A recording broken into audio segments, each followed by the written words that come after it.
Sir, ഈ ദീപാദാസ് മുൻഷി വീണ്ടും ഒരിക്കൽ കൂടെ കേരളത്തിലേക്ക് വീണ്ടും വരുന്നുണ്ട് ഈ തർക്കം തീർക്കാനായിട്ട്. മുതിർന്ന നേതാക്കളൊക്കെ അവരെ പേഴ്സണലി കണ്ടു കഴിഞ്ഞു, അവരെ വ്യക്തിപരമായിട്ട് അവർ മീറ്റിംഗ് വെച്ച് കഴിഞ്ഞു.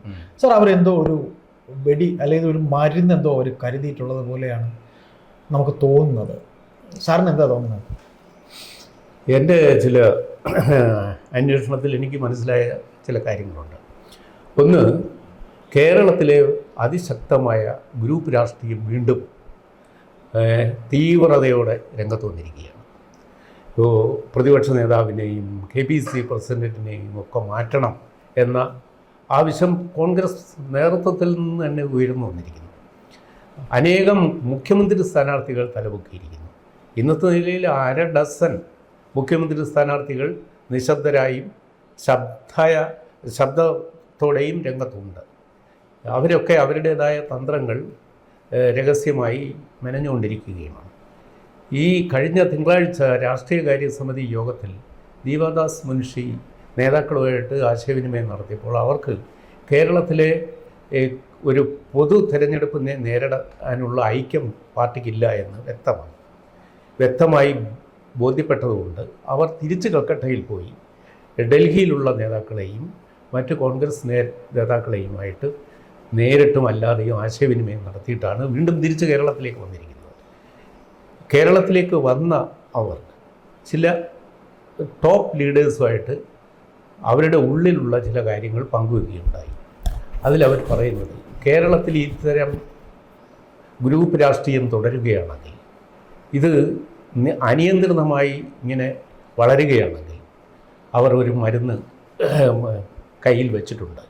അത് രാഹുൽ ഗാന്ധിയെ കേരള രാഷ്ട്രീയത്തിലേക്ക് കൊണ്ടുവരിക എന്നതാണ്. വരുന്ന നിയമസഭാ തെരഞ്ഞെടുപ്പിൽ കേരളത്തിലെ ഏതെങ്കിലും ഒരു സുപ്രധാന മണ്ഡലത്തിൽ രാഹുൽ ഗാന്ധി നിയമസഭയിലേക്ക് മത്സരിക്കുകയും കോൺഗ്രസ്സിന് ഭൂരിപക്ഷം കിട്ടുന്ന പക്ഷം അദ്ദേഹം കേരള മുഖ്യമന്ത്രിയായി ഒരു മാതൃകാ ഭരണം കാഴ്ചവെച്ച് ഒരു ഉത്തമ ഭരണ നേതാവാണ് എന്ന് ജനങ്ങളെയും രാജ്യത്തെയും ബോധ്യപ്പെടുത്തിയിട്ട് കേന്ദ്ര രാഷ്ട്രീയത്തിലേക്ക് വരാൻ ഒരുങ്ങുന്നു എന്നൊരു സൂചനയാണ് പ്രിയദാസ് മുൻഷി കേരളത്തിലെ ദീപാദാസ് മുൻഷി കേരളത്തിലെ 3-4 നേതാക്കളുമായിട്ട് ആശയവിനിമയം നടത്തിയപ്പോൾ വെളിപ്പെടുത്തിയത്. ഇത് ശരിയാകാനുള്ള സാധ്യതയാണ് മറ്റ് നേതാക്കൾ എല്ലാവരും കൂടി ഗ്രൂപ്പ് കളിച്ച് ഒരുക്കി കൊടുത്തിരിക്കുന്നത്. കേരളത്തിലെ എറണാകുളത്തായാലും തിരുവനന്തപുരത്തായാലും കേരളത്തിലെ ഏത് ജില്ലയിലെ ഏത് മണ്ഡലത്തിൽ നിന്നാലും മിക്കവാറും രാഹുൽ ഗാന്ധി മത്സരിച്ചാൽ നിഷ്പ്രയാസം നിയമസഭയിലെത്താൻ പറ്റും. എന്ന് മാത്രമല്ല, രാഹുൽ ഗാന്ധിയുടെ നേതൃത്വത്തിൽ ഒരു തെരഞ്ഞെടുപ്പ് നടക്കുകയാണെങ്കിൽ UDFന് അത്ഭുതകരമായ തിരിച്ചുവരവ് നടത്താനും പറ്റും. അപ്പോൾ ആ നിലയ്ക്ക് രാഹുലിൻ്റെ നേതൃത്വത്തിലൊരു ഭരണം നടത്തി കേരളത്തെ ഗുജറാത്തിൽ മോഡി നയിച്ചതുപോലെ ഈ ദശകത്തിൻ്റെ ഈ നൂറ്റാണ്ടിൻ്റെ ആദ്യ ദശകത്തിൽ മോഡി ഗുജറാത്തിൽ നടത്തിയതുപോലെ ഒരു പരീക്ഷണം കേരളത്തിൽ രാഹുൽ ഗാന്ധി നടത്തി ദേശീയ രാഷ്ട്രീയത്തിലേക്ക് വരുന്നതിനെക്കുറിച്ച് വളരെ സീരിയസ് ആയി കോൺഗ്രസ് നേതൃത്വം ആലോചിച്ചുകൊണ്ടിരിക്കുകയാണ്. ഇത് നടപ്പാകുകയാണെങ്കിൽ അത് കേരളത്തിലെ മാത്രമല്ല, ദേശീയ രാഷ്ട്രീയത്തിലും കോൺഗ്രസിൻ്റെ ഒരു തിരിച്ചുവരവിനുള്ള ഒരു പരീക്ഷണശാലയായി കേരളം മാറുകയും ചെയ്യും.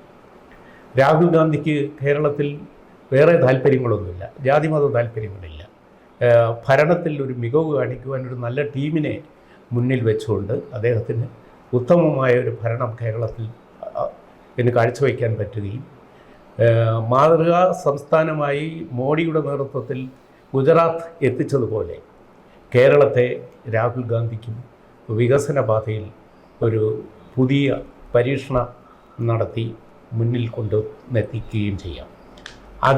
അതിൻ്റെ ഒരു ഉത്തേജനത്തിൽ അദ്ദേഹത്തിന് ദേശീയ രാഷ്ട്രീയത്തിലേക്ക് വരികയും ഭരണപാഠവും തെളിയിക്കാൻ വേറൊന്നും വേണ്ട. അദ്ദേഹത്തിന് ഇതുവരെ ഒരു ഭരണാധികാരി എന്ന നിലയിൽ തൻ്റെ ശേഷി പ്രകടിപ്പിക്കുവാൻ ഒരു അവസരം കിട്ടിയിട്ടില്ല എന്നും വിമർശകർ പറയുന്നു. അപ്പോൾ ആ കുറവും നികത്താൻ ഇത് പര്യാപ്തമാകും എന്ന ഒരു ചിന്ത കോൺഗ്രസ്സിലുണ്ട്. കേരളത്തിലെ ഇന്നത്തെ ഈ ഗ്രൂപ്പ് തർക്കത്തിനും മുഖ്യമന്ത്രിയാകുവാനുള്ള നേതാക്കൾക്കിടയിലെ കിടമത്സരത്തിനും ജാതീയമായ പിന്നെ ഒത്തുചേരലിനും വിഘടനത്തിനും ഒക്കെ ഒരു മറുമരുന്നാകുകയും ഈ 10 വർഷത്തോളം തുടരുന്ന CPMൻ്റെ ദുർഭരണത്തിന് കേരളത്തിലെ ജനങ്ങൾക്ക് അതിൽ നിന്നൊരു മോചനം ഉണ്ടാക്കി കൊടുക്കുകയും ചെയ്യാം. അങ്ങനെ ചരിത്രത്തിൽ രാഹുൽ ഗാന്ധിക്ക് ഒരു ഇടം കേരളത്തിൽ നിന്നിലെ ഭരണ നേതൃത്വത്തിലുള്ള അനുഭവങ്ങളിൽ നിന്ന് ആർജിച്ചെടുക്കാനും പറ്റും. ഇതാണ് കോൺഗ്രസ് നേതൃത്വത്തിലുള്ള പലരുടെയും ചിന്തയിൽ ഉള്ളത്. ഇത് പാർലമെൻറ്റിലെ പ്രതിപക്ഷ നേതാവ് സംസ്ഥാന രാഷ്ട്രീയത്തിലേക്ക് വരുന്നത് ഭൂഷണമാണോ എന്നൊക്കെയുള്ള ചിന്ത അവിടെ അസ്ഥാനത്താകുകയും എവിടെ നിന്നായാലും അദ്ദേഹത്തിന് ഉയർന്നു വരാനുള്ള ഒരു വേദി ഇന്നത്തെ നിലയിൽ സൗത്ത് ഇന്ത്യയിൽ കേരളത്തിലല്ലാതെ വേറൊന്നുമില്ല.